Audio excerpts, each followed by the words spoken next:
അത് പരിധി വിട്ടു തുടങ്ങിയിരിക്കുന്ന ഏറെ നോക്കി അള്ളാനെ കൂടുതൽ വിളിക്കേണ്ടത് കുറച്ചൊക്കെ ഈ മെഡിസിൻ മോഡലാണ്, മരുന്നിന്റെ മോഡലാണ് തവസ്സുൽ സിയാദൊക്കെ. അപ്പൊ എന്നിട്ട് രോഗം വരുമ്പോഴും പ്രയാസം വരുമ്പോഴൊക്കെയാണ് ചെയ്യേണ്ടത്, അല്ലാതെ എല്ലാപ്പോഴും ചെയ്യുന്നതിന് അർത്ഥമില്ല. അശറഫ് വൈദ്യത്തിലൊക്കെ കുറെ നബിയോട് സങ്കടം പറയുന്നു. ഇങ്ങനെ സുന്നികൾ തന്നെ വഹാബിസത്തിലേക്ക് പോയിക്കൊണ്ടിരിക്കുന്ന, അല്ലെങ്കിൽ വഹാബിസത്തിന്റെ ആശയങ്ങളെ വേറിക്കൊണ്ടിരിക്കുന്ന ഒരു കാലഘട്ടമാണ്. ഇങ്ങനെ ഇതങ്ങ് നശിക്കും ഉറപ്പാണ്. ഈ സുന്നി ആശയം പറയേണ്ട ഉലമാവ് തന്നെ ഈ രൂപത്തിൽ പറയുകയും അതിനനുകൂലിക്കുകയോ അല്ലെങ്കിൽ പ്രതികരിക്കാതിരിക്കുകയോ ചെയ്യുമ്പോൾ ഉണ്ടാകുന്ന നഷ്ടമതാണ്. ഒരിക്കലും അങ്ങനെയല്ല. നമ്മള് അല്ലാഹു സുബ്ഹാനഹു വ തആല നിസ്കാരം കഴിഞ്ഞിട്ട് നിസ്കാരം കഴിഞ്ഞിട്ട് അല്ലാഹുവിനോട് ദുആ ചെയ്തിട്ടാണ് നമ്മൾ ചെയ്യുന്നത്. ഇനി ഇൻഷാ അല്ലാഹ് നമ്മൾ ദുആക്കാൻ പോകുന്നതും അല്ലാഹുവിനോട് തന്നെയാണ്. അല്ലാഹുവിനോട് പറയാത്തൊരു വേറെ ആർക്കുമില്ല. ആ മൊയ്ലിയാർ പറഞ്ഞ ആ മൊയ്ലിയാർ ചെയ്യുന്ന എല്ലാ കാര്യങ്ങളും ചെയ്യുന്നവരാണ് തവസ്സുൽ സിയാദ് ചെയ്യുന്നത്. എന്നിട്ട് അതിലേറെ ചെയ്യുന്നു എന്ന് മാത്രം. ആ മൊയ്ലിയാർ തന്നെ ചെയ്യുന്നുണ്ട്, അത് മുഴുവൻ നമ്മൾ ചെയ്യുന്നു. ബാങ്കൊടുത്തോടെ അള്ളാഹുവിനോടാണ്, അതുപോലെ തന്നെ ബാങ്ക് കേട്ടാലും അള്ളാഹുവിനോടാണ്, സ്കാരത്തിന്റെ ശേഷം അള്ളാഹുവിനോടാണ്. അള്ളാഹുവിനോട് മാത്രമായി ദ്വാരക്കുക എന്ന സ്വഭാവം ഇസ്ലാമിൽ നിർബന്ധമില്ല. എന്നെല്ലാം ഇസ്ലാമിൽ അത് അന്യമാണ്. ഔലിയാക്കളോട് പറയാം, അമ്പിയാക്കളോട് പറയാം, എത്ര പറയണമെന്നൊന്നും കണക്കൊന്നുമില്ല. മുമ്പിൽ പറഞ്ഞ് കുറേ പറയുന്നുണ്ട്. അള്ളാഹിനോട് പറഞ്ഞ കൂടുതൽ ഔലിയാക്കളോട് ഇവിടെ പറയുന്നുണ്ട് ആളുകളൊക്കെ. എന്തെങ്കിലും ഒരു വ്യക്തി അള്ളാഹുവാണ്. ഏതായിരുന്നാലും അല്ലാഹു സുബ്ഹാനഹു വ തആലയോട് പറയുന്നതും അല്ലാഹുവിന്റെ ഔലിയാക്കളോടും പ്രത്യേകിച്ച് സയ്യിദുനാ മുഹമ്മദ് റസൂലുള്ളാഹി അവിടത്തോടൊക്കെ പറയുന്നത് വലിയ ഫലമുള്ളതാണ്. അതുകൊണ്ടാണ് മുൻഗാമികളായ അയിമ്മത്തിൽ മുഴുവനും അതിമ കൂടിയത്. അല്ലാഹുവിന്റെ റസൂലിന്റെ മജ്ലിസ് സംഘടിപ്പിക്കുന്ന എത്രയോ ആളുകൾക്ക് എത്രയോ അനുഭവങ്ങളാണ്. അബ്ദുല്ലാഹി നഹ്ശി തങ്ങൾ അവരുടെ വീട്ടില് വലിയ മൗലിദ് ഉണ്ടാക്കി.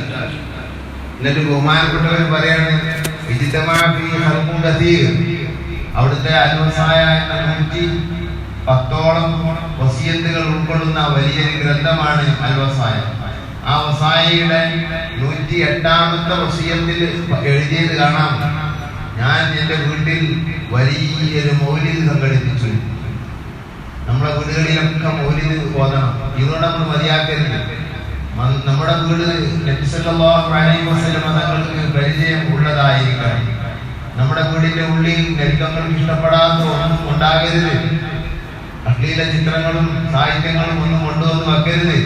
അതൊക്കെ നബി സല്ലല്ലാഹു അലൈഹി വസല്ലം തങ്ങൾക്ക് വെറുപ്പാണ്. വെറുപ്പായാൽ നമ്മുടെ വീട്ടിലേക്ക് നബി സല്ലല്ലാഹു അലൈഹി വസല്ലം തങ്ങൾ വരില്ല. എങ്ങനെ വരില്ല? നേരെയും വരില്ല, ഉറക്കത്തിൽ വരില്ല. എത്ര ആളുകളുടെ വീട്ടിലാണ് റസൂലുള്ളാഹി സ്വല്ലല്ലാഹു അലൈഹി വസല്ലം തങ്ങൾ വന്നത് അറിയുന്നത്? കിതാബുകളിൽ എത്രയാണ് രേഖപ്പെട്ട് കിടക്കുന്നത്? കണ്ണൂരുകാരനായ എൻ്റെ ഒരു സുഹൃത്തുണ്ട്. അദ്ദേഹം ഇവിടെ പല പ്രാവശ്യം വന്നിട്ടുണ്ട്.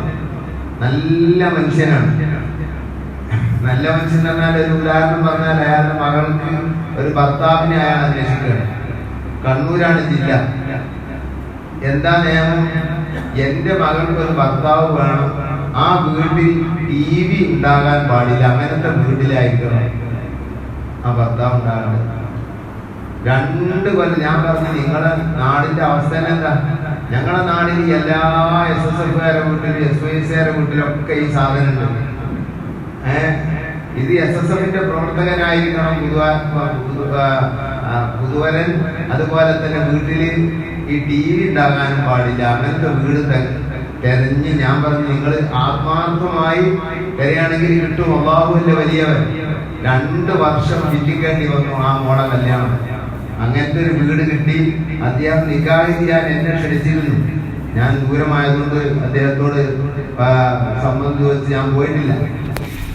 ഞാൻ പറഞ്ഞ അദ്ദേഹം അത്രയും നബി സല്ലല്ലാഹു അലൈഹി വസല്ലം തങ്ങളുടെ കൂട്ട് സ്നേഹിക്കുന്നവരും പ്രവർത്തിക്കുന്നവരുമാണ്.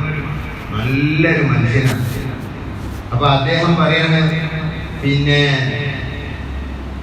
എന്റെ വീട്ടില് എല്ലാ വെള്ളിയാഴ്ചയും ഞങ്ങൾ വീട്ടിലെ എൻ്റെ 2 മക്കളും എൻ്റെ മോനും പിന്നെ അയൽവക്കത്തുള്ള SSFന്റെ പ്രവർത്തകരായ 2 ചെറുപ്പക്കാരും ഞാനും, അങ്ങനെ എത്ര ആളായിപ്പോ 5 ആൾ അല്ലേ? ഈ 5 ആളാണ് മൗലിദ്. ജുമാ കഴിഞ്ഞ് വന്ന ഉടനെ വീടിന്റെ മുകളിൽ കയറി ഒന്നുമില്ല, സഫൊന്നുമില്ല, മച്ചിയൊന്നുമില്ല, വീടിന്റെ മുകളിൽ കയറി പായി വിരിച്ച് അതിലിരുന്ന് ആത്മാർത്ഥമായി 2 ഹദീസ് മൗലിദും അശ്റഖയും. ഈ അശ്റഖന്റെ തുടക്കത്തിൽ ത്വലഅൽ ബദ്റു എന്ന മദീനയിലേക്ക് സയ്യിദന മുഹമ്മദ് റസൂലുള്ളാഹി സ്വല്ലല്ലാഹു അലൈഹി വസല്ലം തങ്ങൾ ചെന്നപ്പോൾ സ്വഹാബത്തെ കിറാം ചൊല്ലിയ വരികൾ അത് വളരെ ആനന്ദകരമാണ്. ആ 2 വരികളും കൂട്ടി അശ്റഖ് ചെല്ലുന്ന പതിവാണുള്ളത്. അങ്ങനെ ഞങ്ങൾ ഒരു ദിവസം, എന്നോട് അദ്ദേഹം ചാരിയപ്പള്ളി എന്ന് പറഞ്ഞതാ, ഞങ്ങളൊരു ദിവസം അങ്ങനെ അതുപോലെ തന്നെ മൗലിദ് 2 ഹദീസ് ഓതി അശ്റഖ് ചൊല്ലാൻ വേണ്ടി എഴുന്നേറ്റ് നിന്ന് ഈ 5 ആളുകൾ എഴുന്നേറ്റ് നിന്ന് പിന്നെ ത്വലഅൽ ബദ്റു എന്ന് പറഞ്ഞാലും അശ്റഖൽ ബദ്റു എന്ന് പറഞ്ഞാലും അറബിയിൽ ഏകദേശം ഒരുപോലെ തന്നെയാണ്. ത്വലഅൽ ബദ്റു ചൊല്ലി ഈണത്തിൽ അങ്ങ് ചൊല്ലി. അതിൽ മൊയ്യമാരൊന്നുമില്ല. ഇതുങ്ങൾ ചൊല്ലിയപ്പോൾ എന്നോട് പറയാണ്, ഉസ്താദേ എന്റെ കണ്ണുകൊണ്ട് ഞാൻ കാണുന്നു നബി സല്ലല്ലാഹു അലൈഹി വസല്ലം തങ്ങൾ ഈ സദസ്സിലേക്ക് ഇങ്ങനെ കയറി കൊണ്ട് വന്നു. അനുഭവം പറഞ്ഞതാ അദ്ദേഹം. അങ്ങനെ നബിയെ നേരിട്ട് കണ്ട ആളുകൾ കുറെ എന്റെ പരിചയത്തിലുണ്ട്. ഒരാളൊന്നും ഉറക്കത്തിലെങ്കിലും കാണാൻ വിധി കിട്ടിയോ? എങ്ങനെ കിട്ടും? നമ്മൾക്ക് നമ്മുടെ മൊബൈലിന്റെ ഉള്ളിൽ മുഴുവനും വേണ്ടാത്തതുകൊണ്ട് നടക്കപ്പെട്ടത്, നമ്മുടെ ജീവിതം മുഴുവനും വേണ്ടാത്തതുകൊണ്ട് നടക്കപ്പെട്ടത്.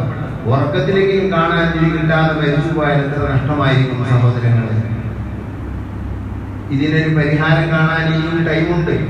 മാറുക, നമ്മുടെ മനസ്സ് മാറ്റുക, നമ്മൾ കിട്ടുന്ന മജ്‌ലിസുകളൊക്കെ ഉപയോഗപ്പെടുത്തുക. കളവ് പറയാതിരിക്കുക. നാവ് കൊണ്ട് കളവ് പറയരുത്. അതുകൊണ്ട് എല്ലാവരും കളവ് പറഞ്ഞിട്ടല്ല, നാവ് കളവിന് ഉപയോഗിക്കരുത്. കണ്ണ് അന്യ സ്ത്രീകളെ നോക്കുന്നത് സൂക്ഷിക്കുക. എന്നിട്ട് മൗലിദിലൊക്കെ ഒന്ന് പങ്കെടുത്തു. നബി സല്ലല്ലാഹു അലൈഹി വസല്ലം തങ്ങളെ കാണും. ഇനി അങ്ങനെയുള്ളവർ കാണാൻ പറ്റുമോ? അങ്ങനെയുള്ളവർ കാണുമോ? അതിനൊക്കെ മോശങ്ങൾ ചെയ്യുന്നവർ കാണുമെന്ന് ചോദിച്ചപ്പോൾ നബിമാൻ പറഞ്ഞു, അവരും വളരെ സ്നേഹത്തിലും ബന്ധത്തിലൊക്കെ അല്ലാഹുവിന്റെ റസൂലിനോട് ബന്ധപ്പെട്ടാൽ കാണുമെന്നതാണ് ശരി. തെറ്റ് ചെയ്യുന്നവർ അല്ലാഹുവിന്റെ റസൂലിനെ കാണുമോ എന്ന് ചോദിച്ചപ്പോൾ കാണാമെന്നാണ് ഇമാം നബി തങ്ങൾ പറഞ്ഞത്. നമുക്ക് തങ്ങളെ കാണണം, അല്ലാഹു തൗഫീഖ് ചെയ്യട്ടെ. തങ്ങളെ അപ്പൊ വീട്ടിലേക്ക് മുകളിലേക്ക് കയറി വരുന്നത് കണ്ടു, പിന്നെ ഒന്നും കാണുന്നില്ല.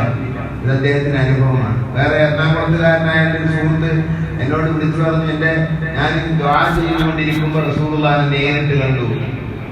അദ്ദേഹം എന്നോട് പറഞ്ഞ പള്ളിപ്പറമ്പിൽ വാപ്പന്റെ ഖബറിനെ പൊട്ടിക്കരഞ്ഞുകൊണ്ട് ദ്വാരക്കുമ്പോൾ ആരുമില്ല. അപ്പോൾ റസൂലുള്ളാഹിന്റെ മുന്നിൽ ഇങ്ങനെ പ്രത്യക്ഷപ്പെട്ടു.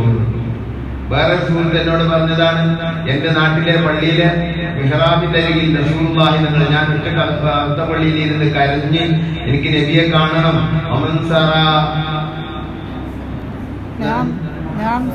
نعم سرى سيف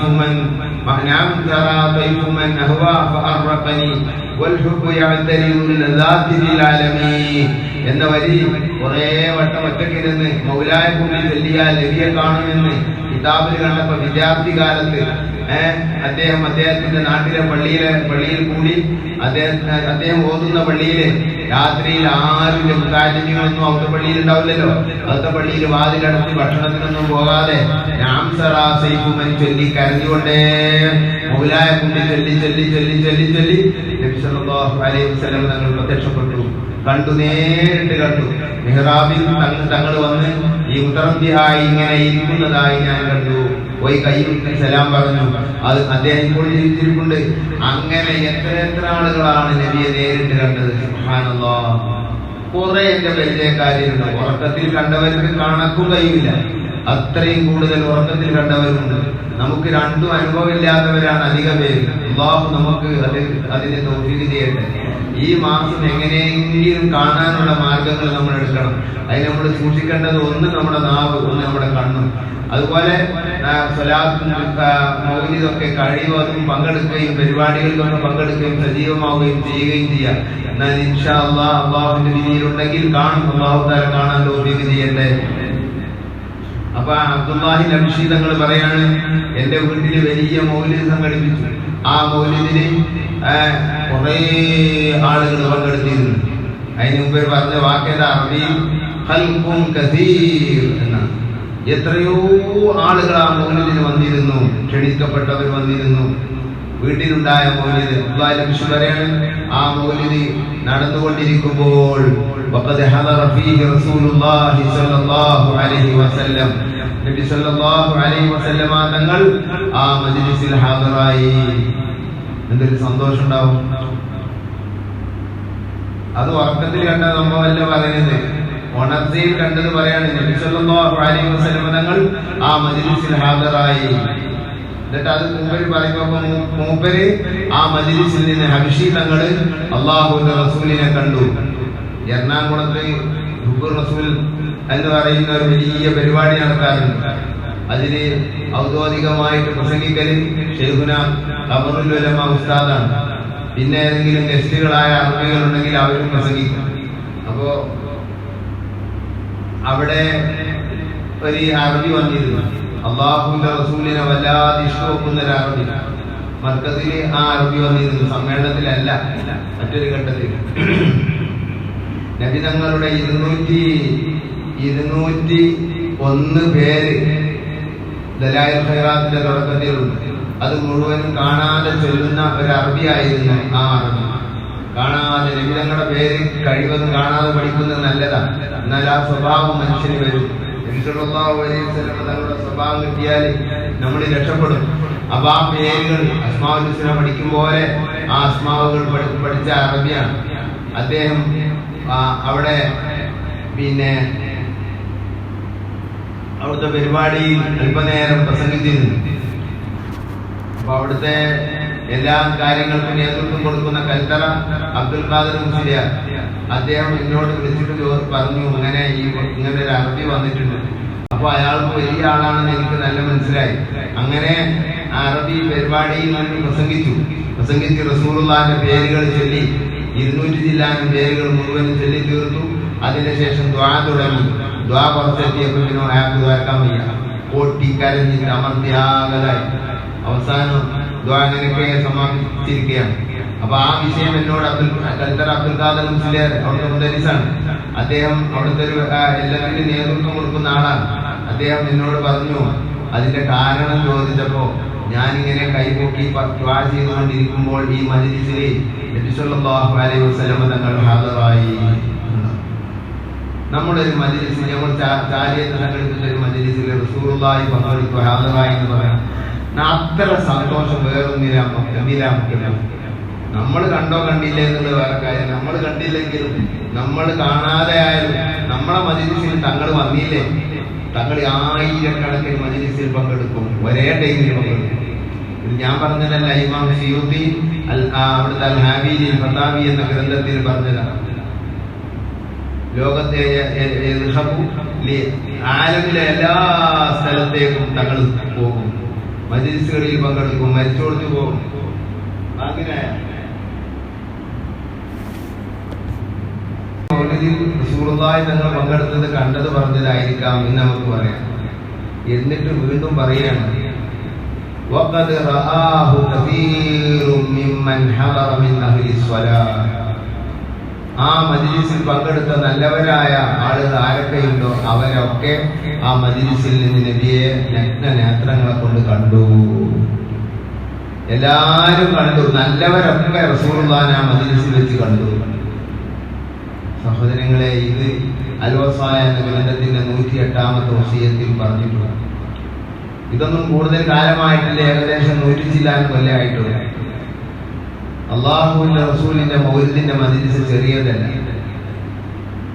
ദുആന്റെ മജ്ലിസുകളിൽ നീ നഷ്ടപ്പെടുത്തരുത് എന്ന് പറയുമ്പോൾ മുഹമ്മദ് ഹസ്ബുല്ലാഹിൽ മക്കി തങ്ങൾ അത് പറഞ്ഞപ്പോ അതിനെ വിശദീകരിച്ചിട്ട് മുഹമ്മദ് നബി ജാവി തങ്ങൾ പറഞ്ഞു, മജ്ലിസിൽ മൗലിദിന്റെ മജ്ലിസ് പോലെ ദുആക്ക് ഉത്തരം കിട്ടുന്ന മജ്ലിസാണ് മൗലിദിന്റെ മജ്ലിസ്. ആത്മാർത്ഥമായിരിക്കണം, അങ്ങും കളിയും കോപ്പുരാട്ടൊന്നും കാണിക്കാൻ പാടില്ല, മനസ്സ് അവിടെ തന്നെ ആയിരിക്കണം, വർത്താനങ്ങളൊന്നും പറയാൻ പാടില്ല, മൊബൈലൊക്കെ ഓഫ് ചെയ്യണം. മൊബൈൽ അവിടെ നിന്നാണ്ട് തന്നെ മൊബൈൽ ഇങ്ങനെ അറ്റൻഡ് ചെയ്യുന്ന എത്രയോ മൊയ്ലിയമാരിനെ കാണാം. മൗലിദിന് വന്നിട്ട് 2 അടി ഈ മുഖത്തുണ്ടാവും, ഈ ചിത്താങ്കൂട്. രണ്ടട്ടിണ്ടാവും.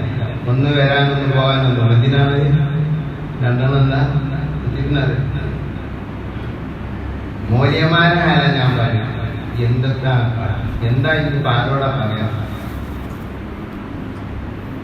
സാധനങ്ങൾ കുയിക്കാതിരിക്കാനാണ് ഉപ്പ് കുയിത്താൻ എന്താ കാട്ടുകാരനമായി ഒരു അവസ്ഥയിലേക്ക്. രണ്ടട്ടി മൗലിദിന്റെ ഏടില് നോക്കുമ്പോ ചൊല്ലലില്ല. ഇപ്പൊ ഇതിലും ഇങ്ങനെ തോണ്ടലാണ്. മൗലിദിന്റെ അടുപ്പിഞ്ഞപ്പോ ആവശ്യമില്ല. കുത്തുബി ഉണ്ടായാലേ ഈ തോണ്ടിനെ കുത്തുക.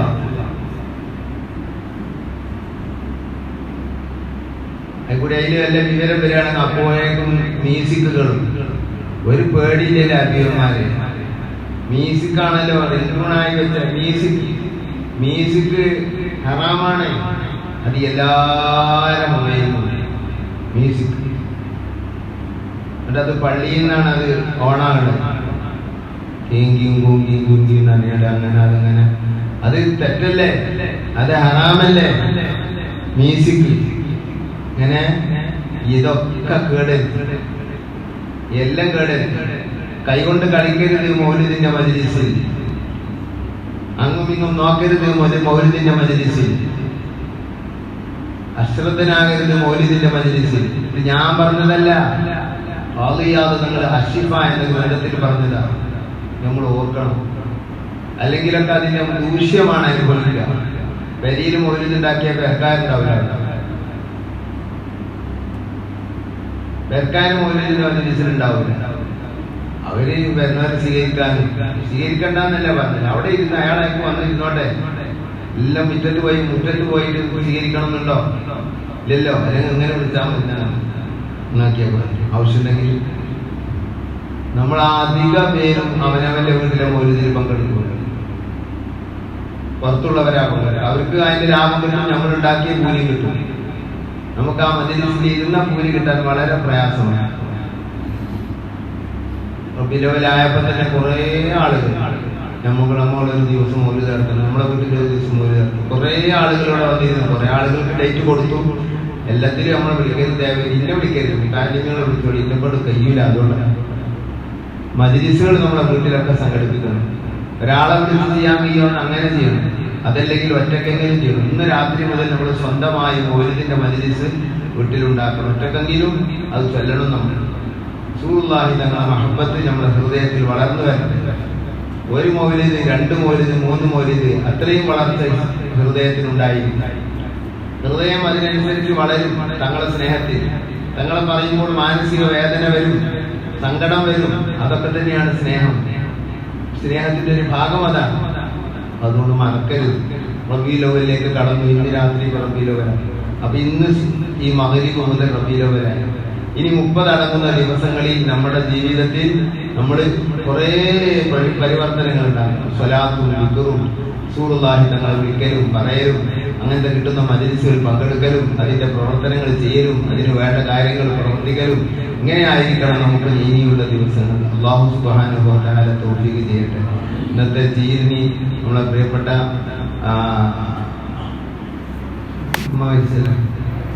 കുട്ടിയാ അവർക്ക് വേണ്ടി ദ്വാരക്കാൻ വേണ്ടി പറഞ്ഞു. റബീഉൽ-അവ്വൽ 1-ന്റെ ദ്വാ, യഥാർത്ഥത്തിൽ 1-ന്റെ ദ്വാ ഞാനാണ് ഏറ്റെടുത്തത് അല്ലേ? അതിനിന്ന് ആരും ഒരുങ്ങിയിട്ടില്ല. നാളെ ഇൻഷാ അല്ലാഹ് എന്റേതുണ്ടായിരുന്നു. എന്റെ വീട്ടിൽ നാളെ മൗലിദായതുകൊണ്ട് ഞാൻ മൗലിദിന് അങ്ങോട്ട് പോകും. വലിയ മൗലിദ് പങ്കെടുപ്പിക്കലുണ്ട്, എന്നെ കൊണ്ട് കഴിയുന്നു. പിന്നെ മറ്റു വീടുകളിലൊക്കെ അതിനനുസരിച്ച് മൗലിദ് ഉണ്ടായിരുന്നു.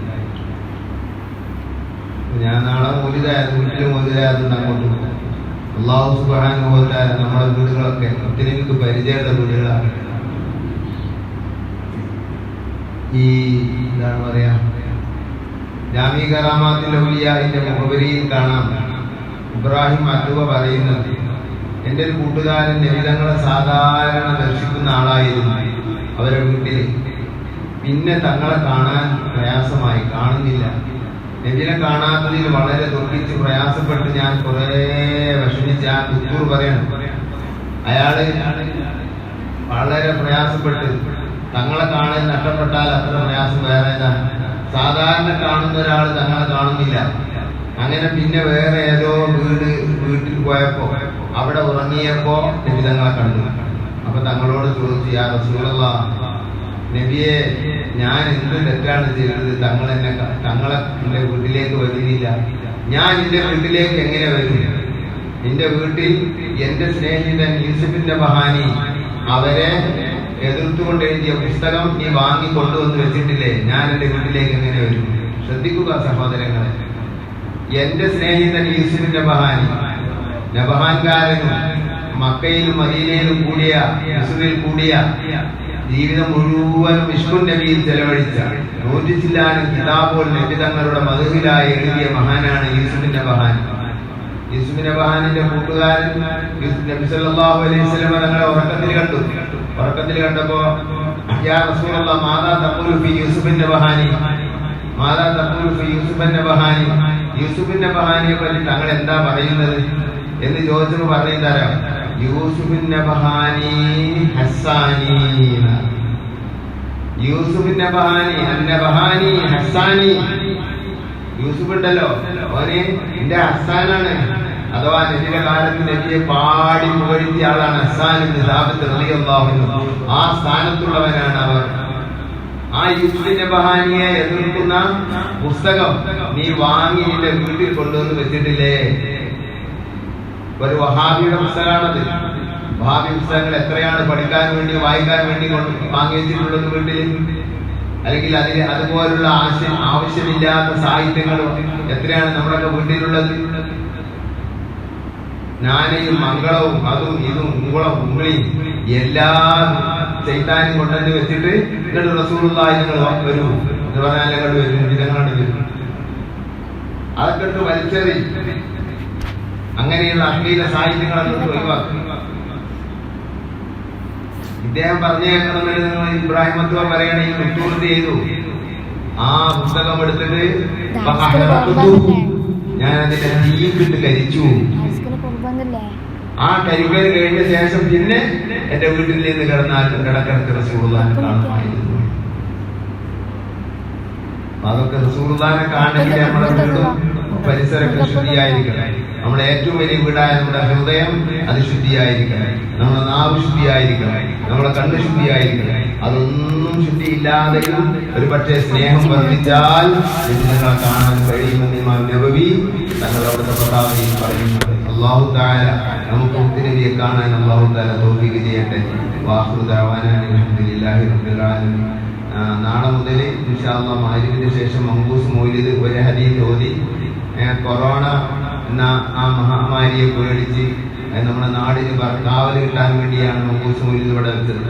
അപ്പൊ അത് നിർത്തണ്ട, അത് ഓതി അതിന്റെ ശേഷം പിന്നെ മറ്റു മൗലിദിൽ നിന്ന് ഒരു ഹദീസും ഒരു ബെയ്ത്തും ചൊല്ലി പിന്നെ എഴുന്നേറ്റ് നിന്ന് അശ്റഫ ചൊല്ലി ശേഷം ദുആ ചെയ്യുന്നതിന്റെ ശേഷം ബെയ്ത്ത് ചൊല്ലി നിർത്തുക. അതാണ് നമ്മുടെ സാധാ പുതിയതായിട്ടുള്ളത്.